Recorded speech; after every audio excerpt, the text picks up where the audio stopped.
in the first 10 microseconds of the universe, almost every particle of matter that has ever existed was destroyed, not damaged, converted entirely into light on contact with an equal quantity of antimatter.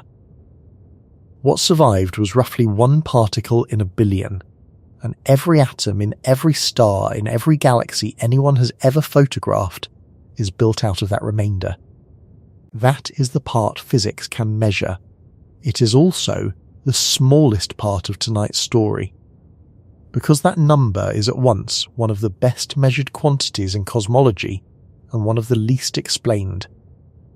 The standard model, run honestly, says the survivor fraction should have been nearer 1 in 100 billion, which is another way of saying the best theory we have predicts an empty universe. Tonight we work through how that happened.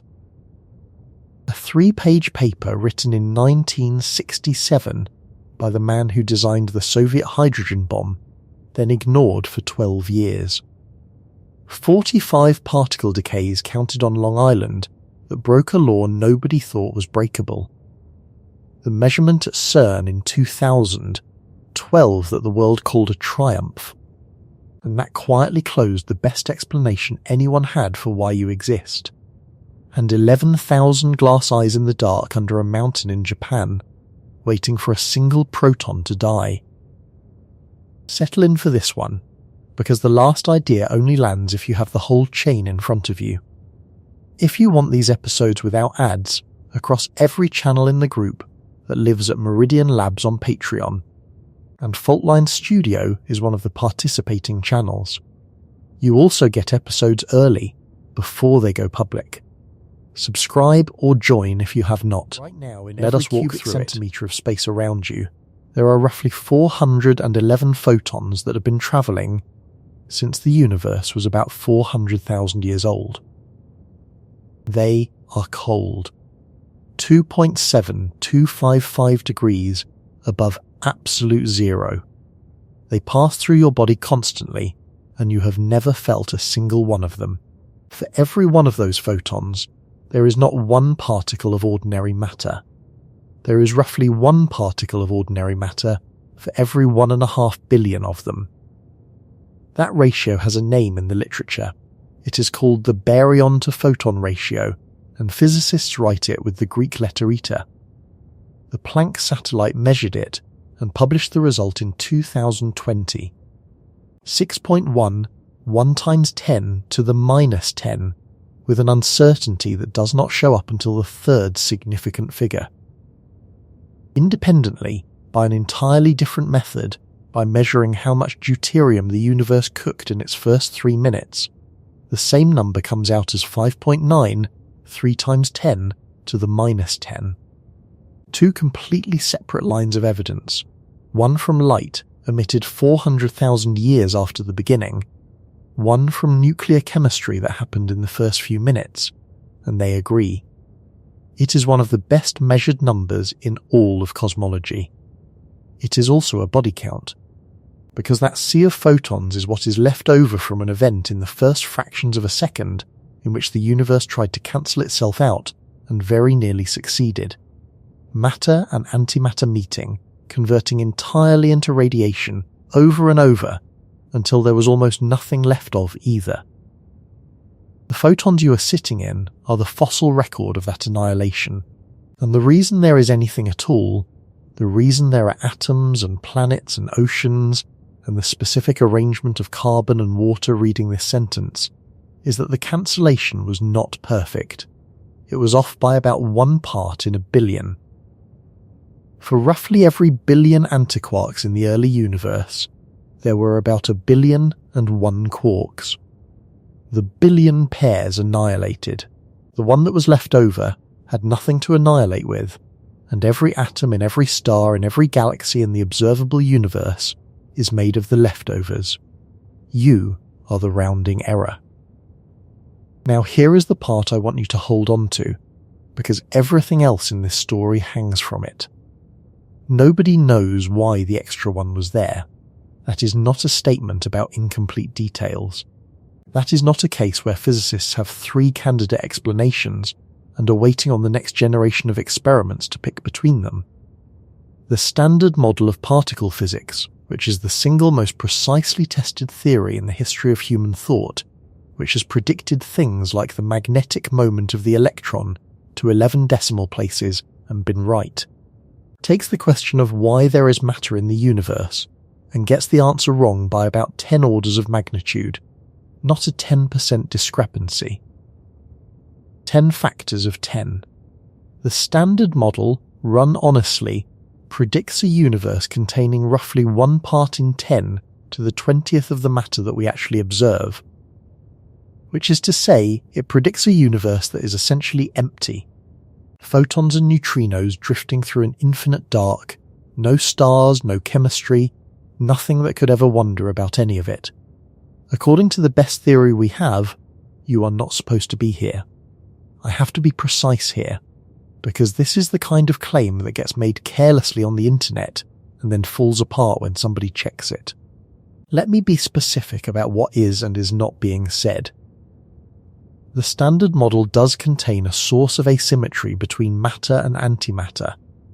It was discovered in 1964, and it is real, and it won a Nobel Prize. The problem is not that the effect is absent. The problem is that the effect is roughly 10 billion times too small, and every attempt to find a bigger one, over 6 decades, across dozens of experiments, on 4 continents, has come back with a null result. That is the story. Not a mystery in the soft sense of something we have not got round to yet. A hole in the foundation that has been sitting there since the 1960s, that every generation of physicists has walked up to with better instruments, and every generation has walked away from empty-handed.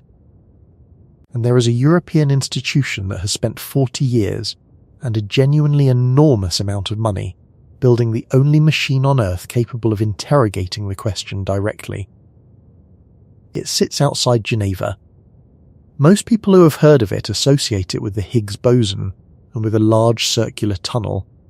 Very few people know that CERN also operates a facility whose entire purpose is to manufacture, cool, trap and stare at antimatter, atom by atom, looking for any discrepancy at all between matter and its mirror image. 40 years. Every measurement they have made has confirmed that antimatter behaves exactly the way the theory says it should, which sounds like a triumph and is actually the problem. Before we go anywhere near CERN, I need to clear something out of the way, because the popular version of this story contains a mistake so common that it has become the default understanding, and it will make everything that follows incoherent if you are carrying it. The mistake is the idea that the Big Bang made equal amounts of matter and antimatter, and then something happened that destroyed the antimatter. Nothing destroyed the antimatter. There was no antimatter apocalypse, no purge, no mechanism that reached in and selectively removed one side of the ledger. The annihilation was completely symmetric. Every antiquark that met a quark took a quark with it. Both sides were consumed in exactly equal measure, right down to the last available pair. The antimatter is not missing, it was spent entirely on destroying an equal amount of matter. What needs explaining is not the disappearance of the antimatter. What needs explaining is why there was ever one more quark than antiquark in the first place. That one extra particle per billion is the entire question, and it is a question about the very beginning, not about anything that happened afterwards. And the timing is tighter than most people realise. The cancellation was not a slow process spread across the early universe. Quarks and antiquarks were annihilating in bulk when the universe was around 10 microseconds old and cooling through roughly 155 million electron volts of temperature, which is the point at which free quarks condense into protons and neutrons. 10 microseconds. The universe had been in existence for about 100,000th of a second. Everything that would ever exist as matter had already been decided. But the decision itself happened earlier than that. Considerably earlier.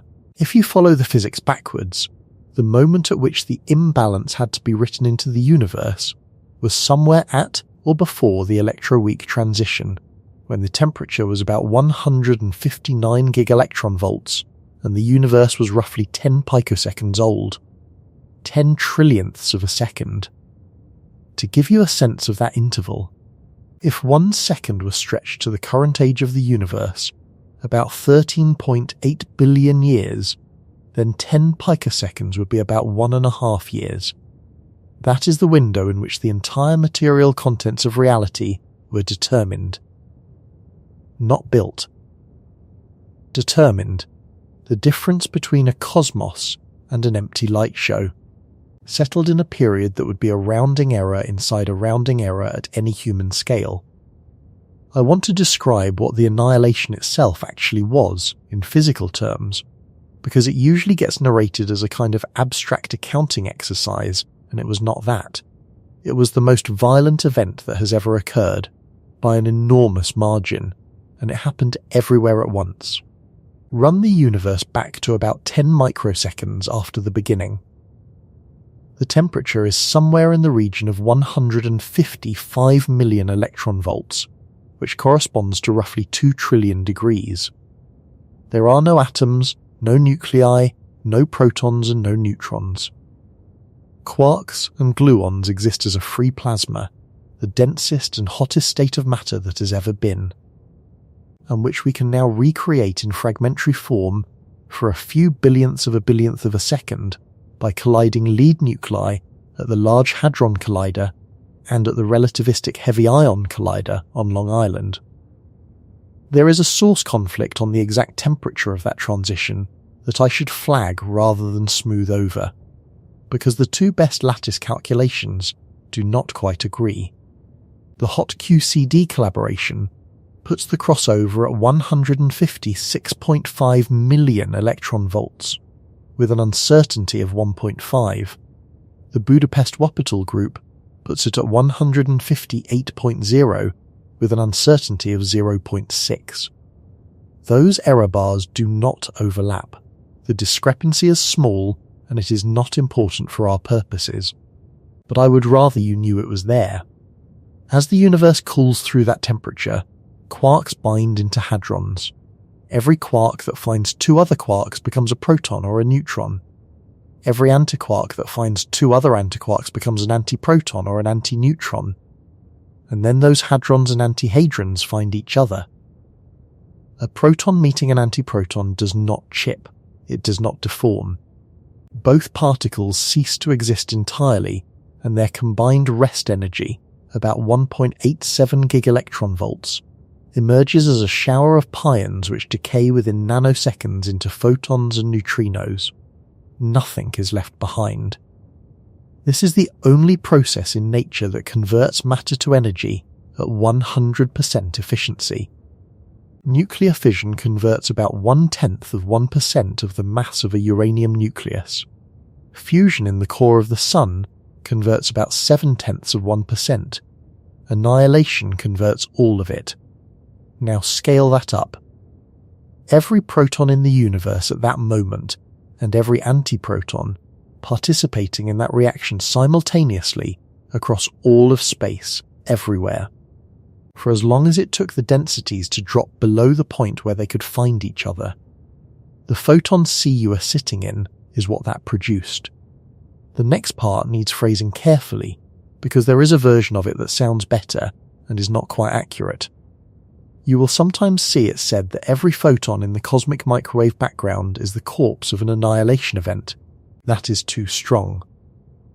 The photons we detect today were last scattered at recombination, roughly 380,000 years in, and the photon population has been reprocessed and thermalized by many mechanisms over that period. The accurate statement is the ratio. There are between 1.5 and 2 billion photons in the universe for every baryon, and that ratio is the fossil of a near-total mutual annihilation. It is not a body count in the sense of one photon per death. It is a body count in the sense that a mass grave is a body count. The evidence is in the proportion, not in the individual pieces. And if the cancellation had been exact, that ratio would not be 2 billion to 1. Calculations of nucleon-antinucleon annihilation freeze out in a perfectly symmetric universe give a residual ratio of something in the region of 10 to the minus 18 or 10 to the minus 20. 8 to 10 orders of magnitude below what we observe. A perfectly symmetric universe is not an empty universe in the strict sense. There would be some matter, an unimaginably thin residue of protons and antiprotons that happened never to find a partner before the expansion pulled them too far apart. But at that density, nothing gravitationally collapses. No star ever forms. No nucleus heavier than hydrogen is ever assembled. It is a cold, expanding, endlessly diluting fog of light with a statistically negligible contamination of matter. Forever, that is the default outcome. That is what the physics we have measured predicts. The universe you live in is a deviation from it by 10 orders of magnitude, and the deviation is unexplained. And there is a detail buried in the physics of that moment that almost nobody mentions when they tell this story in public, because it is genuinely uncomfortable and because it has never been observed. I am going to come back to it near the end of this, when it will land the way it deserves to. For now, I will only say this. Whatever process created the excess of matter, that process required one specific thing to be true about the laws of physics. And if that thing is true, then the matter you are made of is not permanent. It never was. The mechanism that wrote you into existence has a second consequence, and physicists have built enormous machines underground to watch for it. And so far they have watched and seen nothing. Hold that. We will get there. Because before we can even ask why the imbalance exists, we have to eliminate the answer that everybody reaches for first. And that answer occupied serious physicists for the better part of 30 years. Maybe the antimatter is still out there. It is not a stupid idea. It is the obvious idea. If the books have to balance, and they appear not to balance, then the simplest fix is that you are only looking at part of the ledger. Maybe our corner of the universe happens to be a matter corner. Maybe somewhere out there, past some boundary we have not crossed, there are anti-galaxies made of anti-stars orbited by anti-planets, and the total sums to 0 after all. And the whole problem dissolves into an accident of our address. Physicists took this seriously. Serious enough that they went looking, and serious enough that when they could not find it directly, they worked out a way to rule it out indirectly. And the way they did it is one of the more elegant pieces of reasoning in 20th century cosmology. The argument goes like this. Suppose the universe is divided into regions, some made of matter and some made of antimatter. Those regions have to touch somewhere. There is no way to keep them apart. Space is not partitioned by walls. Gas flows, galaxies drift, and along every boundary between a matter region and an antimatter region there would be a permanent, continuous annihilation front. Hydrogen meeting antihydrogen, converting to gamma rays forever, and gamma rays travel. They would fill the sky, not as a point source but as a diffuse glow at very specific energies, because matter-antimatter annihilation produces a characteristic spectrum, and we have instruments that have been mapping the diffuse gamma-ray background for decades.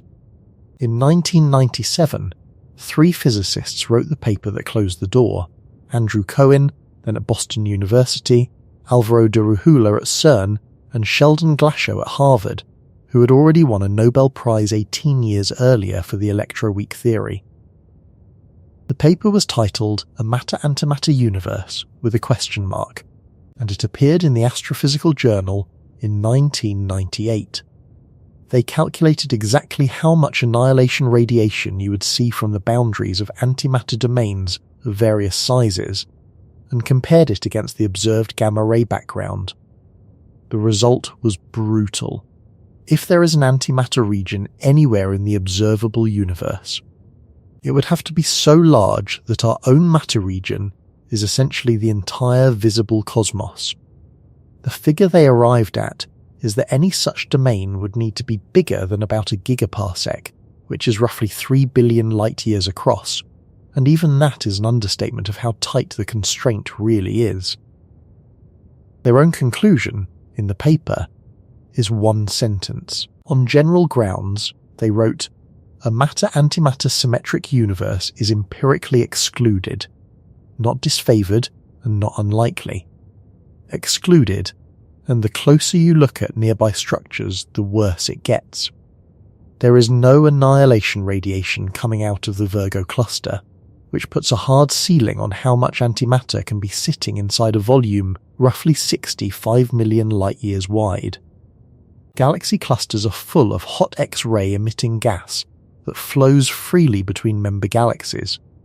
If any of those galaxies were made of antimatter, that gas would be a permanent bonfire. The clusters are dark at the relevant energies. They are made entirely of matter, all the way through. Therefore, the imbalance is not a local accident. It is a property of the universe as a whole, imprinted before any structure existed, and it has to be explained rather than explained away. But there is a loose thread here, and I want to pull it, because it is live right now and because you deserve the honest version rather than the tidy one. Bolted to the outside of the International Space Station since May of 2011, there is a 7.5-ton particle detector called the Alpha Magnetic Spectrometer. It was built under the direction of Samuel Ting, who won the Nobel Prize in 1976 for the discovery of the JC particle, and getting it into orbit took him the better part of 2 decades of political manoeuvring, including a period when the project was cancelled outright and reinstated by an act of the United States Congress. Ting is not a man who takes no for an answer. The instrument sorts incoming cosmic rays by charge and mass. Over the years it has counted somewhere between 500,000 and 800,000 antiprotons and several million positrons, all of which are unsurprising. Because ordinary cosmic rays smashing into interstellar gas produce antiprotons and positrons as debris. Nobody expected otherwise. What nobody expected was antihelium. An antiproton is easy to make in a collision. An antihelium nucleus is not.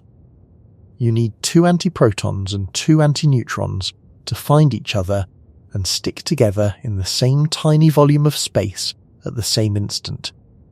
And the probability of that happening by accident in a cosmic ray collision is vanishingly small. If you find antihelium drifting through the galaxy, the most economical explanation is that somewhere something made it the way ordinary helium gets made. In a star. An antistar. Ting has reported 8 candidate events, 6 in the mass range of antihelium-3, 2 in the mass range of antihelium-4, out of roughly 700 million helium events analysed. He announced them at a CERN colloquium in May of 2018, and again at a conference in La Palma, and again in an Italian colloquium in 2021. His line on stage was that none of the results from the instrument had been predicted.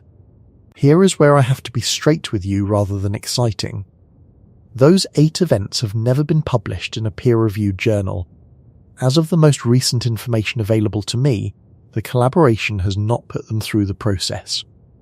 Ting has shown them in talks. He has not defended them in print. And there are reasons for caution that have nothing to do with institutional cowardice. The detector has to distinguish antihelium from ordinary helium by measuring the sign of the charge, and there are known ways for a normal helium nucleus to be misreconstructed. More troubling is the internal ratio. The candidates come out at roughly 1 antihelium-4 for every 2 or 3 antihelium-3s. If these were produced by ordinary cosmic ray processes, standard nuclear coalescence models say the ratio should be closer to 1 in 10,000. The observed ratio is either evidence for something genuinely exotic, or evidence that the background estimate is wrong. I do not know which. Nobody does. That is the honest position, and a competing experiment called GAPS, a balloon-borne instrument designed to fly over Antarctica specifically to hunt for cosmic antinuclei, exists precisely because the field understands that a single unpublished result from a single instrument is not enough. But notice something. Even in the most generous scenario, even if every one of those 8 events is real, it does not solve our problem. A handful of antinuclei drifting through the galaxy would be an astonishing discovery, and it would tell us something about the local production of antimatter, or the survival of small primordial pockets. It would not restore the balance. Cohen and de Ruhula and Glashow's constraint operates on scales of billions of light years. 8 particles do not touch it, which is the shape of everything that follows in this story, and I want to name the shape now so you can watch it repeat. Every candidate answer to the matter question turns out to be either wrong, or too small by many orders of magnitude, or true but untestable. Never simply correct.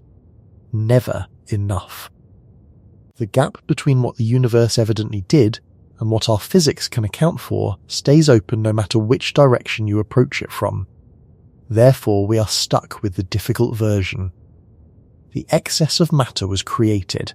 Something happened in the first fraction of a second that produced more quarks than antiquarks, in a universe that had no preference for either. Out of conditions that were as far as we can tell perfectly symmetric. And in 1967, a Soviet physicist wrote a 3-page paper that laid out, with complete precision, exactly what that something would have to look like. He was at the time one of the most closely guarded men in the Soviet Union. He had spent the previous 2 decades designing weapons whose entire operating principle was the conversion of matter into light, and within 12 months of publishing the paper that explained why matter exists, he would begin the work that destroyed his own career and put him under permanent surveillance for the rest of his life. His name was Andrei Dmitrievich Sakharov, and if you know the name at all, you probably know it from the Nobel Peace Prize, or from the years of internal exile, or from the fact that the European Parliament gives out an award in his name every December for freedom of thought. What almost nobody outside the field knows is that the same man, in the middle of that life, wrote down the conditions under which a universe can contain matter. Start with where he was standing in 1967. Sakharov had joined the Soviet thermonuclear program in 1948, working under Igor Tamm, who would later share the Nobel Prize in Physics for the theory of Cherenkov radiation. Sakharov was 27. Within 5 years he had produced the design concept that made the first Soviet hydrogen bomb work. The device tested on the 12th of August 1953, and within 7 he had contributed to the 2-stage design tested in November 1955 that put the Soviet Union genuinely at parity with the United States. He was made a full member of the Academy of Sciences at 32, the youngest in its history. He received the Hero of Socialist Labour 3 times. In 1961, he was involved in the test of the device the West calls Tsar Bomba, the largest nuclear explosion ever conducted by anyone, roughly 50 megatons over the Novaya Zemlya archipelago. He had lobbied Khrushchev directly against resuming atmospheric testing and had been overruled. His own account of the period is not the account of a triumphant weapons designer. It is the account of a man who had begun calculating, quite specifically, how many people would die of radiation-induced cancer from each test, and had arrived at numbers he could not stop thinking about. That is the man who in 1967 published a paper in the Soviet journal Pismovy ZTF, translated in the West as JEP Letters, Volume 5, page 32. The title was Violation of CP Invariance, C Asymmetry, and Baryon Asymmetry of the Universe. Think about the shape of that. A man whose professional life had been dedicated to converting matter into radiation on the largest scale ever achieved, writing the paper that explains why the universe failed to convert all of its matter into radiation. The physical and the personal are not two separate threads here. They are the same thread running in both directions. Now, what the paper actually says has been simplified in the retelling, and I want to give you the accurate version because the simplification obscures something interesting. The version you will find in textbooks is that Sakharov identified 3 necessary conditions for any process that generates a matter excess. Firstly, Baryon number must not be conserved. Baryon number is the running total of quarks minus antiquarks in the universe, and if that total can never change, then a universe that starts at 0 stays at 0 forever, and nothing you do in between matters. Secondly, both C-symmetry and CP-symmetry must be violated, which is the technical way of saying that the laws of physics must treat matter and antimatter differently, because if they treat them identically, then whatever process makes a surplus of quarks makes an identical surplus of antiquarks, and you are back where you started. Thirdly, the process must occur out of thermal equilibrium, because in equilibrium, every reaction is exactly balanced by its reverse, and any excess you build up gets immediately unbuilt. 3 conditions, clean, memorable, and taught in every graduate course on cosmology. Sakharov did not write them that way. Read the 1967 paper, and what you find is a proposal for a specific mechanism involving the decay of super-heavy particles near the Planck mass, around 10 to the 19th gigaelectron volts, which he called maximons. He notes the need for baryon number violation. He notes the need for CP violation. He notes the departure from equilibrium. But he does not present them as a crisp set of necessary conditions, and he does not prove that they are necessary. The clean 3-condition formulation that carries his name emerged around 1978 and 1979 in the hands of other people, and was retrofitted onto his paper afterwards, which brings us to the more uncomfortable historical fact. For about a decade, essentially nobody read it. The claim needs a caveat, because the internet version has hardened into a myth that the paper was ignored entirely, and the truth is more specific and more instructive. The paper was published, it was available, and it sank without trace. What revived it was not a rediscovery of Sakharov, but an independent arrival at the same territory. In 1978, Motohiko Yoshimura proposed that the decay of heavy particles in grand unified theories could generate a baryon asymmetry. Yoshimura, working from a completely different direction, missed the 3rd condition entirely, the requirement of departure from equilibrium, and had to be corrected by others. Over 1978 and 1979, in papers by Doug Toussaint, Sam Trayman, Frank Wilczek and Anthony Z, and by Stephen Weinberg, the full structure was assembled properly, and Sakharov's paper was pulled back out of the archive and given the status it has now. 12 years, a 3-page paper that turned out to contain the logical skeleton of an entire field, sitting unread for 12 years. And this is not a conspiracy, because it is not one, and the actual mechanism is more depressing than a conspiracy would be. The paper was in a Soviet journal at the height of the Cold War in a subfield that did not yet exist, proposing a mechanism at an energy scale nobody had any way of thinking about. It was not suppressed, it was simply not legible to anyone at the time. That is how ideas actually die, not through opposition, through the absence of a category to file them in. Sakharov himself, at the moment the paper appeared, was already moving away from the world that would have valued it. In 1968, 1 year later, he wrote and circulated an essay called Reflections on Progress, Peaceful Coexistence and Intellectual Freedom. It was published abroad. Within months he had lost his security clearance and been removed from weapons work. He went back to the Lebedev Physical Institute in 1969 to theoretical physics, to a career that the Soviet state now regarded as a containment strategy rather than an asset. We will come back to what happened to him. It gets much worse, and the ending of this story belongs to him. For now, take the 3 conditions at face value, because whether or not Sakharov stated them cleanly, they are correct, and they are the tool we need. They convert a vague cosmological puzzle into a checklist. 3 specific things must be true about the universe. Each one is a testable claim about physics. Each one can be checked in a laboratory, and that is what makes the next 60 years so strange. Because when you go and check, the answer to all 3 questions is yes, and it still does not work.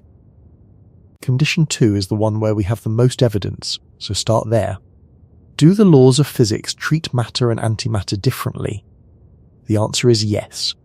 It was proven twice in a 7-year span by 2 experiments that each destroyed a symmetry that everybody had assumed was as fundamental as the conservation of energy.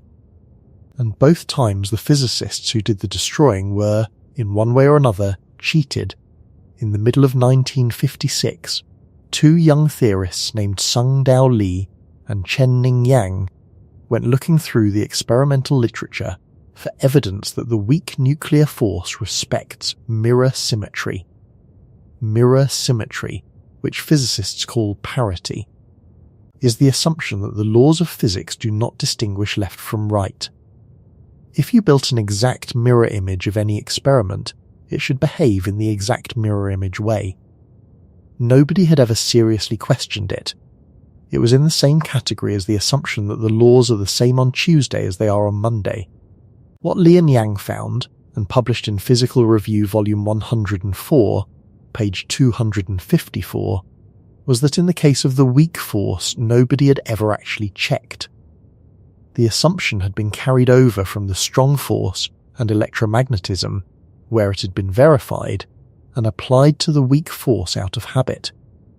Checking it required an experiment of considerable difficulty, and the person who did it was Chen-Xing Wu.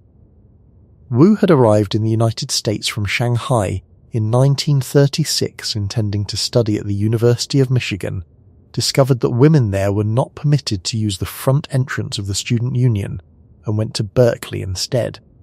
By 1956 she was at Columbia, and was regarded as the finest experimentalist in beta decay in the world. Lee, who was also at Columbia, went to her with the problem. The experiment required cobalt-60 nuclei to be aligned in a magnetic field and held at a temperature of about 0.003 of a degree above absolute zero, which in 1956 was at the edge of what was technically possible anywhere on Earth. Wu took the apparatus to the National Bureau of Standards in Washington, worked through the Christmas period, and by the end of the year had the result. The electrons came out preferentially in one direction. The cobalt nuclei were spinning one way, and the beta decay electrons were emerging predominantly against the spin rather than symmetrically. The mirror image of that experiment does not happen in nature. The universe distinguishes left from right. The paper appeared in Physical Review Volume 105, page 1413, in February of 1957. The following October, Lee and Yang received the Nobel Prize in Physics. Wu did not. I am going to be careful here, because this is a case where the popular telling and the archival record diverge. The straightforward reading is that a woman did the decisive experiment, and 2 men took the prize, and there are heavyweight figures on record making exactly that argument. Jack Steinberger, himself a Nobel laureate, is reported to have called it the greatest mistake the committee ever made. Robert Oppenheimer said she should have been included.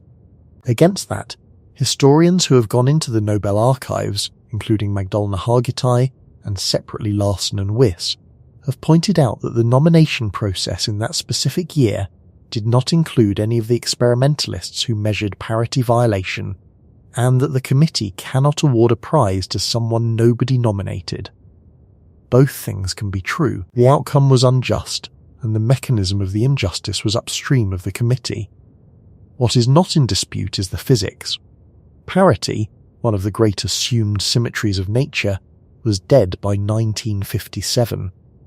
But the field had a rescue plan ready almost immediately, and the rescue plan is what makes the next part matter. If parity alone is violated, said the consensus, then perhaps the real symmetry is a combined one. Take the mirror image and also swap every particle for its antiparticle. Parity plus charge conjugation. CP. Surely that combination is respected even if each piece separately is not. For 7 years, everybody believed it. Then in 1964, 4 physicists at the Brookhaven National Laboratory on Long Island ran an experiment that was not designed to test any of this. James Christiansen, James Cronin, Val Fitch and René Turlet were studying neutral kaons, which are a species of unstable particle produced in accelerator collisions. Neutral kaons come in 2 varieties distinguished by their lifetime. The short-lived one decays in about 90 picoseconds into 2 pions. The long-lived one lives roughly 600 times longer and, if CP symmetry holds, is absolutely forbidden from decaying into 2 pions. Not unlikely. Forbidden, the decay would require the particle to change its CP quantum number, and if the symmetry is exact, that cannot happen at any rate whatsoever. They built a beamline long enough that all the short-lived kaons had decayed away, leaving a pure sample of the long-lived species, and they pointed a pair of spectrometers at it and counted. They found 45 events. 45 decays of the long-lived kaon into 2 pions, plus or minus about 10, against a background they had characterized carefully, out of a total sample of roughly 22,700 decays.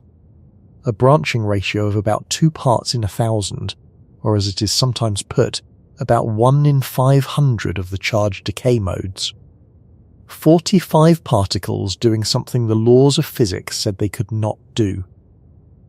The paper is Physical Review Letters Volume 13, page 138, published on the 27th of July 1964, and the title is a masterpiece of understatement.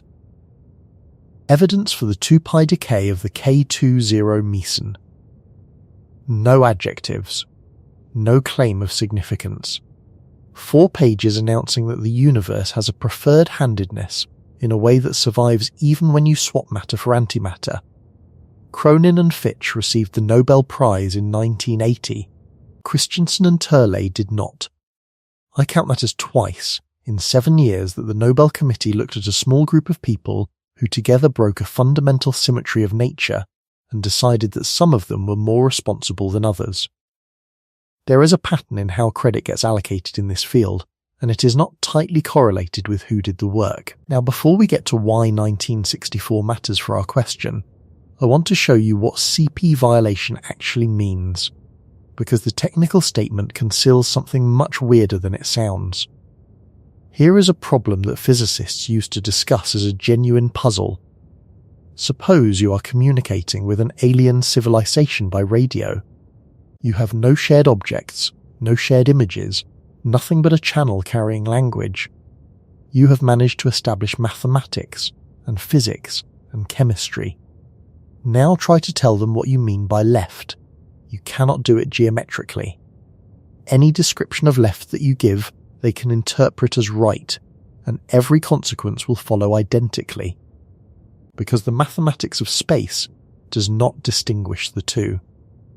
You could describe the human body, and they would build a mirror image of it. You could describe a helix, and they would build the opposite helix. There is no verbal instruction that fixes the handedness, because until 1957, as far as anybody knew, no physical process fixed it either. After Wu, you could do it. You tell them to take cobalt-60, cool it near absolute zero, align it in a magnetic field, and observe which way the electrons come out. That defines a direction absolutely. Left is now communicable. But there was a catch, and Richard Feynman among others enjoyed pointing it out. If your alien turns out to be made of antimatter and follows your instructions using anti-cobalt, they get the mirror answer, and when you eventually meet and shake hands, you will both be annihilated, along with a considerable portion of the surrounding area. Then, 1964 closed even that loophole, because CP violation in the neutral kaon system gives you a way to define matter absolutely without any prior agreement. There is a decay mode of the long-lived kaon that produces a positron slightly more often than an electron, by a fraction of about 3 parts in 1,000. That asymmetry is an absolute, convention-free definition of positive charge. You can now tell an alien, in words, over a radio channel with no shared reference frame, which of the two kinds of matter you are made of. The universe has a built-in, communicable preference for one side of the ledger. That is what CP violation is. It is not a technicality about kaon branching ratios. It is the discovery that reality is not neutral between matter and antimatter, that it has in some small and specific way a side. Now, why does this matter for our question? Because CP violation is exactly what Sakharov's second condition requires. If the universe treats matter and antimatter identically, there is no way to generate an excess of 1. The 1964 result proves that it does not treat them identically. Condition 2 is satisfied experimentally in the laboratory with a physical measurement. For a while it looked as if the problem might simply be solved. In 1973, 2 Japanese theorists at Kyoto University, Makoto Kobayashi and Toshihide Masukawa, published a paper in Progress of Theoretical Physics Volume 49, page 652, showing that CP violation could be accommodated inside the standard model, but only on one condition. There had to be at least 3 generations of quarks. At the time, 3 quarks were known, and a 4th was suspected. Kobayashi and Masukawa were predicting 6, at a moment when the evidence supported 3. They were right. The bottom quark turned up in 1977, the top quark in 1995, and the mechanism they described, a single irreducible complex phase sitting inside the matrix that governs how quarks change flavour, became the standard model's official account of why matter and antimatter differ. Kobayashi and Masukawa shared the Nobel Prize in 2008 with Yuichiro Nambu, and the experimental confirmations kept coming, each one more precise than the last. Direct CP violation, meaning a violation occurring in the decay process itself rather than in the mixing between particle states, was chased for a decade by 2 rival experiments on 2 continents. And I want to spend a moment on this because it is a genuine scientific conflict of the kind that usually gets sanded off in popular accounts. At CERN, an experiment called NA31 measured the quantity that physicists write as the real part of epsilon prime over epsilon, and in 1993 published a value of 23 parts in 10,000, with an uncertainty of about 6.5. That is a clear detection. Direct CP violation exists. At Fermilab in Illinois, an experiment called E731 measured the same quantity and published in the same year a value of 7.4 parts in 10,000, with an uncertainty of about 5.9. That is consistent with 0. Direct CP violation might not exist at all. 2 of the best equipped particle physics laboratories in the world, measuring the same number, disagreeing at roughly 1.8 standard deviations, with no error ever identified in either. They used different methods. CERN alternated between the 2 kaon beams. Fermilab ran both simultaneously and used a regenerator. For most of a decade, the field simply did not know which result to believe. It took the next generation of experiments to settle it. NA48 at CERN and KTV at Fermilab both reported final values 14.7 parts in 10,000 and 19.2 parts in 10,000 respectively, and the modern world average sits at about 16.6 parts in 10,000, with an uncertainty of 2.3. Direct CP violation is real at roughly 7 standard deviations. NA31 was right, E731 was unlucky. Then the B mesons. On the 27th of August 2001, 2 experiments published back-to-back. Babar at the Stanford Linear Accelerator Center reported a CP violating parameter of 0.59. Bell at the Keck Laboratory in Japan reported 0.99. Both were non-zero. Both confirmed the Kobayashi-Maskawa picture. Then charm. On the 21st of March 2019, at a conference in the Italian Alps, the LHCb collaboration at CERN announced the first observation of CP violation in charm quarks at 5.3 standard deviations. Giovanni Pasaleva, the spokesperson, described the measurement almost dismissively, as a matter of counting the decays of one particle and its antiparticle and taking the difference. CERN's director of research called it a milestone. And then, in March of 2025, LHCb announced something that had been missing from this entire 6-decade story. Every observation of CP violation up to that point had been in mesons, which are particles made of one quark and one antiquark. Nobody had ever seen it in a baryon, which is a particle made of 3 quarks. Baryons are what protons and neutrons are. Baryons are what you are made of. They found it in the decay of the lambda baryon, an asymmetry of about 2.5%, at 5.2 standard deviations, published in Nature at the end of July that year. In one specific region of the decay, the asymmetry ran to over 5% at 6 standard deviations. 61 years after Cronin and Fitch, matter of the kind that human beings are actually built from was finally caught behaving differently from its mirror image. Which brings us to the number that this entire section has been building towards, and it is the most important number in this story, and I have been holding it back deliberately. Add all of that up. Every confirmed source of CP violation in the standard model. The kaons, the B mesons, the charm, the baryons. Feed it into the calculation for how much matter excess it can generate in the early universe. The standard model produces a baryon to photon ratio of around 10 to the minus 20, or smaller. The observed value is 6 times 10 to the minus 10. That is a shortfall of roughly 10 orders of magnitude. CERN's own publication, the CERN Courier, phrases it as about 9. Papers in the field routinely say more than 10. Either way, the number you get from the physics we have measured and the number the universe actually has are not in the same conversation. They are not close. They are not off by a factor requiring a correction. They differ by a factor of about 10 billion. There is a technical way to express how much CP violation the standard model contains. It is called the Jarlskog invariant, after the Swedish physicist Cecilia Jarlskog, who worked out in 1985 how to characterize CP violation in a way that does not depend on arbitrary conventions. Its measured value is about 3 times 10 to the minus 5. That single small number is the entire budget of matter-antimatter asymmetry available to known physics. And it is not enough to build a universe out of.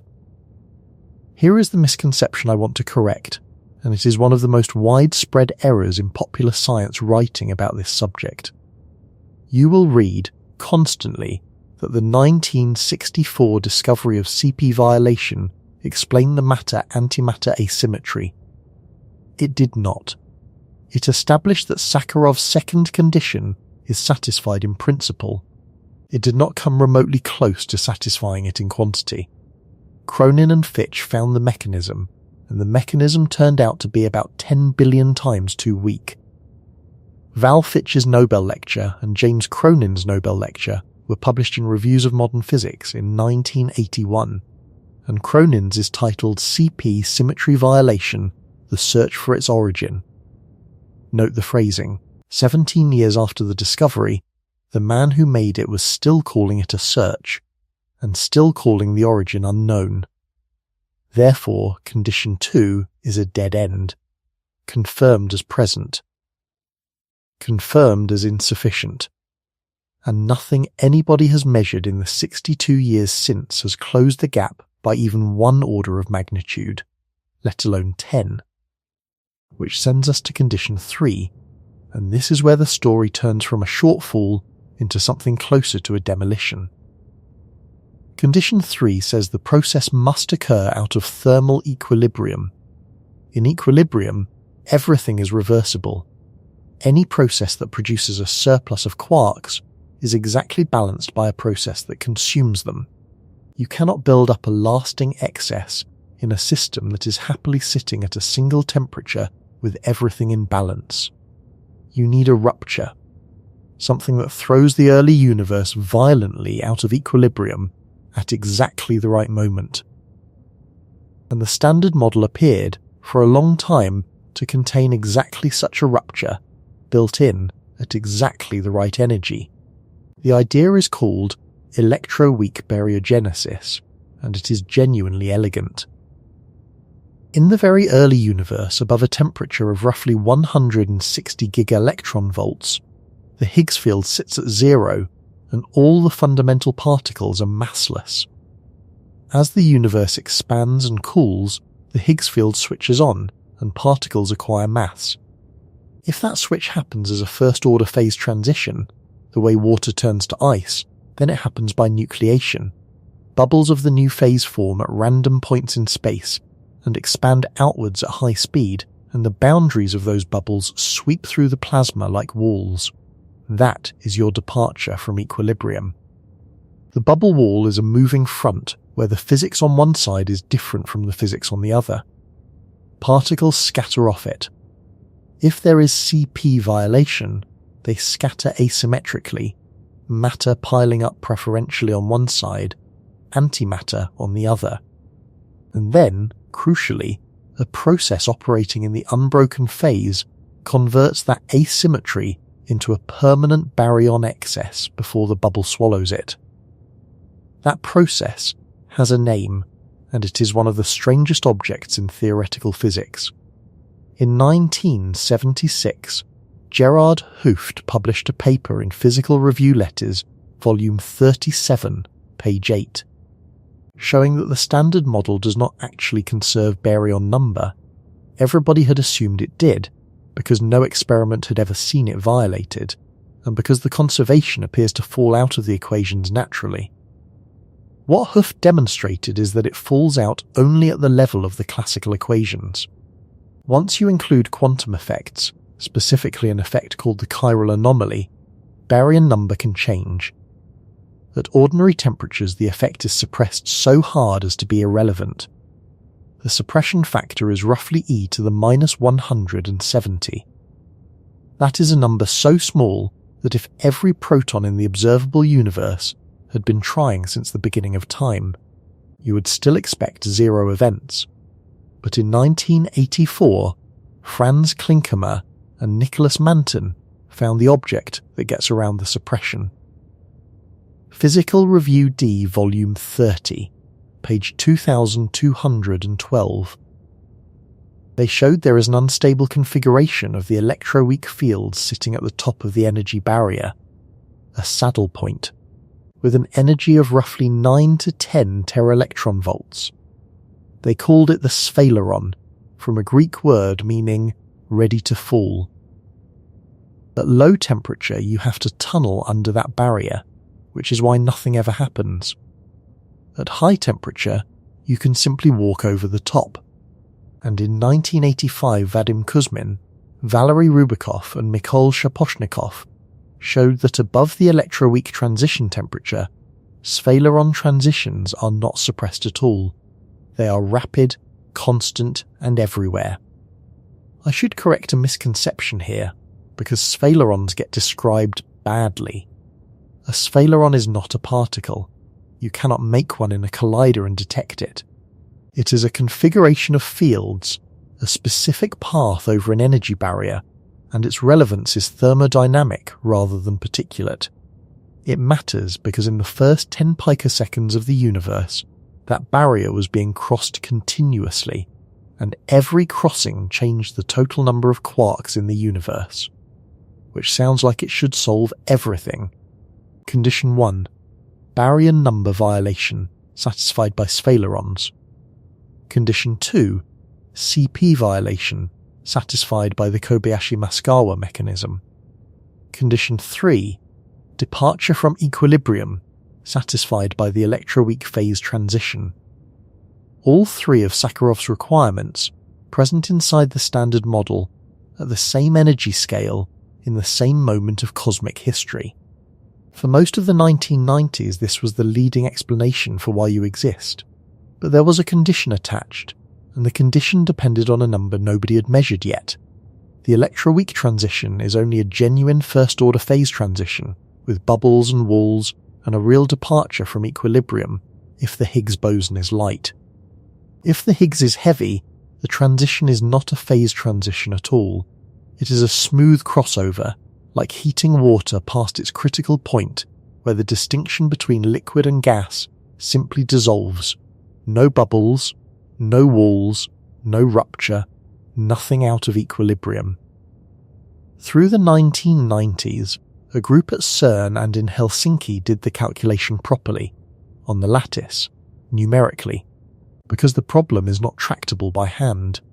Keijo Kaijanti, Mikko Laine, Kari Rummukainen, and Mikhail Shaposhnikov, in a sequence of papers beginning with Nuclear Physics B, volume 466, page 189, in 1996, and continuing through the end of the decade. They found the critical value. If the Higgs mass exceeds about 72 gigaelectronvolts, plus or minus 2, the electroweak phase transition does not exist. Their own words, in the abstract of the 1998 paper, are that the continuum limit extrapolation gives a critical Higgs mass of 72 gigaelectronvolts, which implies that there is no electroweak phase transition in the standard model. That was published in 1998. At the time, the Higgs boson had not been found. The experimental lower bound was creeping upwards year by year, and every year it crept past another chunk of the surviving parameter space. On the 4th of July 2012, in the main auditorium at CERN, in front of a room that included Peter Higgs and Francois Englert, the Atlas and CMS collaborations announced the discovery of a boson at a mass of about 125 gigaelectronvolts. It was, correctly, described as one of the great achievements in the history of experimental physics. Champagne, standing ovation, front pages worldwide, Nobel Prize the following year. And almost nobody wrote down the other half of what had just happened. 125 is not 72. It is not close to 72. It is nearly double the critical value, and it had been known for 14 years exactly what that would mean. The electroweak phase transition in the standard model is a crossover. There were never any bubbles, there were never any walls, there was no rupture in the early universe at the electroweak scale, and therefore the third of Sakharov's conditions is not satisfied by the standard model at all. The discovery that confirmed the standard model as complete simultaneously destroyed the leading explanation for why there is anything in the standard model to describe. I want to sit with that for a second, because I think it is genuinely one of the strangest institutional moments in modern science, and it passed almost entirely without public comment. The most celebrated result in particle physics in 50 years was, at the same time and in the same measurement, the closure of the most promising route to explaining the existence of matter. Both facts were known immediately. One of them got a Nobel Prize and a global press cycle. The other one did not get a press release. I am not suggesting anyone hid it. The lattice results were public, the implication was standard knowledge in the field, and any cosmologist could have told you within 10 minutes of the announcement. But there is a difference between information being available and information being said, and the version of the Higgs story that reached the public was a story about completion. The version that did not reach the public was a story about a hole getting deeper. Therefore, condition 3 is also a dead end, not insufficient, like condition 2. Absent, the standard model does not provide it, which leaves condition 1. Baryon number violation. The sphalerons are the theoretical answer, and they are respectable physics, and essentially every serious theorist accepts that they operated in the early universe. But sphalerons have never been observed. They cannot be observed at accessible energies. They are an inference from the structure of the theory, not a measurement. And there is a way to test baryon number violation directly, and it has been running for 40 years, in a cavern under a mountain in Japan, and it involves 50,000 tons of water, and the question of whether matter is permanent. In 1974, Howard Georgi and Sheldon Glashow published a 4-page paper in Physical Review Letters, volume 32, page 438, proposing that the strong, weak and electromagnetic forces are 3 faces of a single force, unified at extremely high energy and described by a mathematical structure called SU5. It was the first grand unified theory, and it was beautiful, and it had a consequence that its authors stated plainly.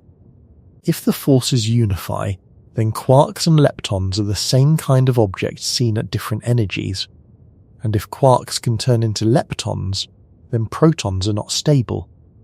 A proton is 3 quarks. Given enough time, one of those quarks converts, the proton falls apart, and what comes out is a positron and a neutral pion. Georgi and Glashow calculated the time scale, somewhere between 10 to the 29th and 10 to the 31st years. To put that in perspective, the universe is about 1.4 times 10 to the 10th years old. A proton lifetime of 10 to the 30th years means that in the entire history of the universe, any given proton has had about a 1 in 100 billion chance of decaying. You will never see a specific proton decay by watching it, but you do not have to watch one, you watch a great many at once. If you assemble 10 to the 33rd protons in one place and stare at them for a year, and the lifetime is 10 to the 30th years, you should see roughly 1,000 decays. 10 to the 33rd protons is about 3,000 tons of water. That reasoning launched an entire experimental program. In the early 1980s, 2 detectors went underground, one in a salt mine near Cleveland called IM, and one in the Kamioka zinc mine in Japan called Kamiokande. Both of them enormous tanks of ultra-pure water surrounded by photomultiplier tubes, waiting for the faint flash of Cherenkov light that a proton decay would produce. They watched. Nothing happened. By the mid-1980s, the limits had climbed past 10 to the 31st years, and minimal SU5 was in serious trouble. By the 1990s, it was dead. The simplest, most beautiful grand unified theory ever proposed had made a hard numerical prediction, and the universe had declined to cooperate. The successor detector Super-Kamiokande went online in 1996. 50,000 tons of water, a kilometre underground beneath Mount Ikino, lined with over 11,000 photomultiplier tubes, each half a metre across. It is an object of extraordinary strangeness to look at, a cathedral-sized cylinder of the purest water on Earth, in absolute darkness.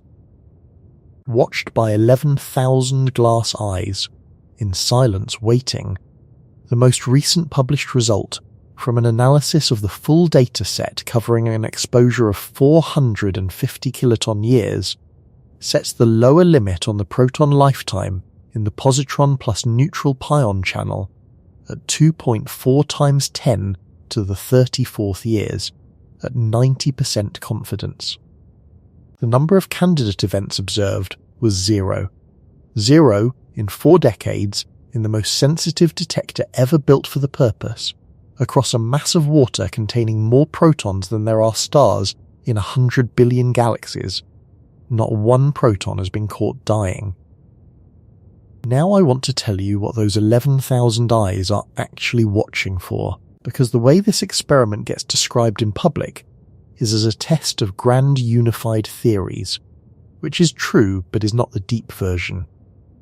Sakharov's first condition is that baryon number must be violated. If baryon number is exactly conserved, the universe started at 0 and stays at 0, and you do not exist. Your existence is, by itself, a proof that baryon number is not conserved. It is not a hypothesis. It is a logical consequence of the fact that there is matter in the universe rather than pure radiation. And baryon number violation does not come with an on and off switch that only worked once, in the first picosecond, and then locked.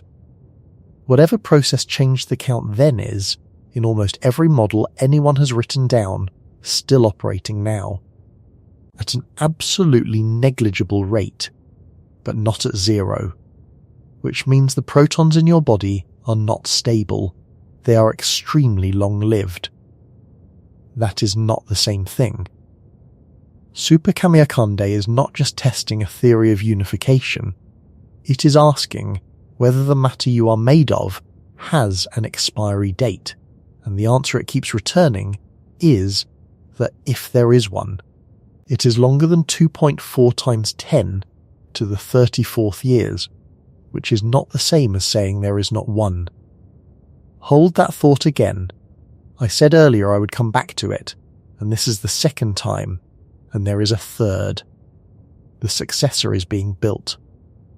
Super-Kamiokande, in a cavern whose excavation was completed at the end of July 2025, will hold roughly 8 times the fiducial volume of Super-Kamiokande, expected to begin in 2027, though some reporting has suggested 2028, and in a project of that scale the difference between the official date and the real one is usually not in the project's favour. It will push the sensitivity up by roughly an order of magnitude. If it sees nothing, that will not falsify baryon number violation. It cannot. The requirement is logically forced by our own existence. It will simply push the rate further down and push the energy scale of whatever caused it further up and further out of reach. Therefore, condition 1 is in the strangest position of the 3. We know it must be true because we are here. We have never observed it, and every year we fail to observe it, the physics responsible retreats deeper into inaccessibility.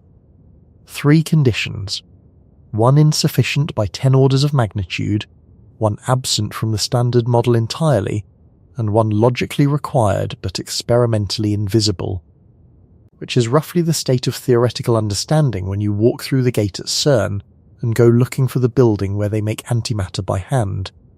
The reasoning behind the antimatter program is simple enough to state in 1 sentence. If theory cannot tell us why matter and antimatter differ, then go and measure antimatter directly, with the highest precision achievable, and look for any discrepancy at all. Doing that turns out to be one of the hardest engineering problems anyone has ever attempted, for a reason that is obvious once you say it out loud and easy to forget. You cannot put antimatter in a container. Any container is made of matter. Contact means annihilation. Everything about the program, every apparatus, every technique, is a workaround for the fact that the substance under study destroys anything it touches, including the instrument measuring it. The story starts with the low-energy antiproton ring, LIR, which operated at CERN from 1982 to 1996. Antiprotons themselves had been made since 1955. What LIR did was slow them down, which is a much harder problem than making them. And in 1995, a team led by Walter Ohlert, a German physicist from the Jülich Research Center, did something nobody had done before. They took antiprotons at 1.9 gigaelectronvolts per C, fired them through a jet of xenon clusters, and occasionally an antiproton would create an electron-positron pair and capture the positron. An antiproton with a positron bound to it is an atom of antihydrogen, the first atom of antimatter ever assembled by human beings. They made 9 of them. 9 atoms over the course of several weeks in August and September of 1995. Each one existed for about 40 nanoseconds while travelling at nearly the speed of light across roughly 10 metres of beamline before hitting matter and annihilating. 11 signals were seen. 2 were attributed to background. 9 were real. The announcement came on the 4th of January 1996. Ohlert has described the period since, and the quote is worth having exactly. "No one in that small new collaboration," he wrote, "will ever forget those exciting days in 1995. Every part of the experimental setup would have to work. There would be no second chance." 9 atoms, 40 nanoseconds each. That was the state of the art in 1996, and I want you to keep it in your head as a baseline, because the trajectory from there is genuinely extraordinary and the destination is genuinely bleak. In 2000, CERN commissioned the antiproton decelerator, which is the facility now called the Antimatter factory. The production method is brute force. Take protons from the proton synchrotron at about 26 gigaelectron volts, slam them into a metal target, and sift the wreckage for antiprotons. The yield is roughly 1 antiproton per million protons. CERN's own published figure is that the facility delivers approximately 400 million antiprotons per hour to the experiments, of which the experiments manage to capture around 10%. Then you have to slow them down from nearly light speed to something an experiment can work with, which is done in stages through the ring, and since 2018 through a smaller ring called ELENA, the extra-low energy antiproton ring, which takes them down to about 100 kiloelectron volts and improves the trapping rates by roughly a factor of 100. In 2002, 2 experiments called Athena and Attrap produced the first cold antihydrogen, mixing antiprotons and positrons in electromagnetic traps rather than making them on the fly in a beam. Athena published in Nature volume 419, page 456. Attrap followed within weeks in Physical Review letters. The atoms survived microseconds rather than nanoseconds, which was a 1,000-fold improvement and still nowhere near enough to do anything with, because a neutral antihydrogen atom is not held by the electric fields that trap charged antiprotons. It drifts, touches the wall, and is gone. Trapping neutral antihydrogen took another 8 years. In 2010, the Alpha collaboration, whose spokesperson is the American physicist Jeffrey Hangst, published in Nature volume 468, page 673. They had built a magnetic trap that exploits the tiny magnetic moment of the antihydrogen atom itself, a bottle made of magnetic field gradients that is only deep enough to hold atoms colder than about half a Kelvin. They caught 38 atoms, each held for about 172 milliseconds. The following year they held 309 atoms, and some of them for 1,000 seconds. 16 minutes and 40 seconds with antimatter suspended in a magnetic bottle, not touching anything. From 9 atoms living 40 nanoseconds in 1995 to hundreds of atoms living a quarter of an hour by 2011. That is a change of about 10 orders of magnitude in confinement time in 16 years. Achieved by perhaps 100 people working in a shed-sized facility on the Franco-Swiss border. And once you can hold it still, you can shine a laser at it. Hydrogen has a specific transition from its ground state to its first excited state called the 1s to 2s transition, which occurs at a frequency of about 2.46, 6 times 10 to the 15th hertz. It is one of the most precisely measured quantities in all of physics, known in ordinary hydrogen to about 15 significant figures. If antimatter is a perfect mirror of matter, antihydrogen must have exactly the same line at exactly the same frequency. If there is any difference at all, anywhere in the 15th decimal place. That difference is a crack in the foundation of the Standard Model and a potential road to explaining why the universe has any matter in it at all. Alpha measured it. First in 2016, then better in 2017, then better again in a paper published in Nature, volume 557, page 71, in 2018. The frequencies agree to a relative precision of 2 parts in 10 to the 12th. The absolute energy sensitivity of the comparison is around 2 times 10 to the minus 20 gigaelectronvolts. They are the same. Within the precision of one of the finest measurements humanity has ever made, hydrogen and antihydrogen have identical internal structure. Meanwhile, a separate collaboration called BASE, led by Stefan Ulmer, has been doing the same thing to bare antiprotons using penning traps. In 2017 they published in Nature a measurement of the antiproton magnetic moment to a fractional precision of 1.5 parts per billion, a 350-fold improvement on the previous best. The value agrees with the proton's magnetic moment. Ulmer's own comment at the time was that the measurement was the culmination of 10 years of hard work by the team, and that they were making rapid progress in understanding antimatter. More recently, BASE has compared the antiproton to proton charge to mass ratio and found them equal to within 16 parts per trillion. I want to be precise about what 16 parts per trillion means, because these numbers get quoted so casually that they stop registering. Imagine measuring the distance from London to Sydney, about 17,000 kilometres, and being confident in the answer to within a quarter of a millimetre. That is the level of agreement between a proton and an antiproton. There is a detail about the BASE program that I find genuinely strange and that almost nobody knows about. The limiting factor on the precision of these measurements is not the antiprotons. It is CERN. The antimatter factory sits inside an accelerator complex. And accelerator complexes are magnetically and vibrationally filthy environments. The experiments are trying to measure frequencies to parts per billion in a building where a large machine is repeatedly firing. The proposed solution is to take the antimatter somewhere quieter.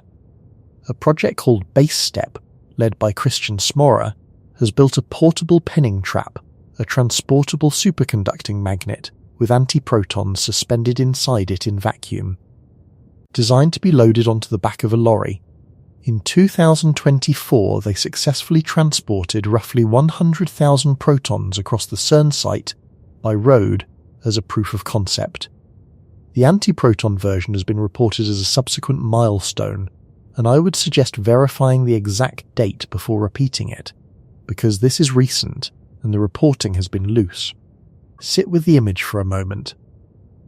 A truck driving across a car park in Geneva, carrying the rarest substance in the universe in a magnetic bottle, at a concentration and stability that no natural process anywhere in the observable cosmos produces, in order to get away from the noise of the machine that made it.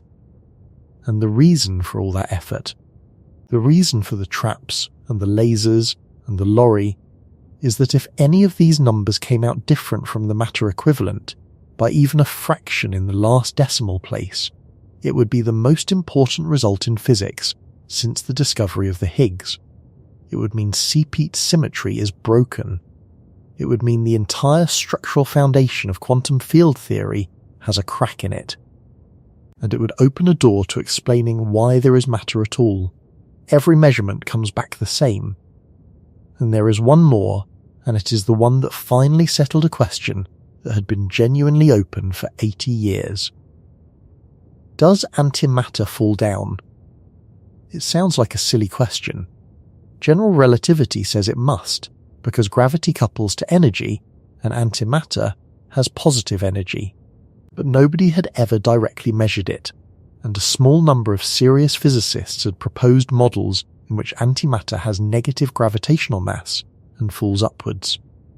If that were true, it would offer a possible resolution to the whole asymmetry problem, because matter and antimatter would separate gravitationally in the early universe rather than annihilating. In September of 2023, Alpha published in Nature the result of the experiment they call Alpha G. They built a vertical magnetic trap, filled it with antihydrogen, and then slowly released the magnetic field from the top and the bottom simultaneously, and counted where the atoms went. The measured local gravitational acceleration of antihydrogen came out at 0.75 g, with a combined statistical and systematic uncertainty of 0.13 and a further simulation uncertainty of 0.16. Antimatter falls down.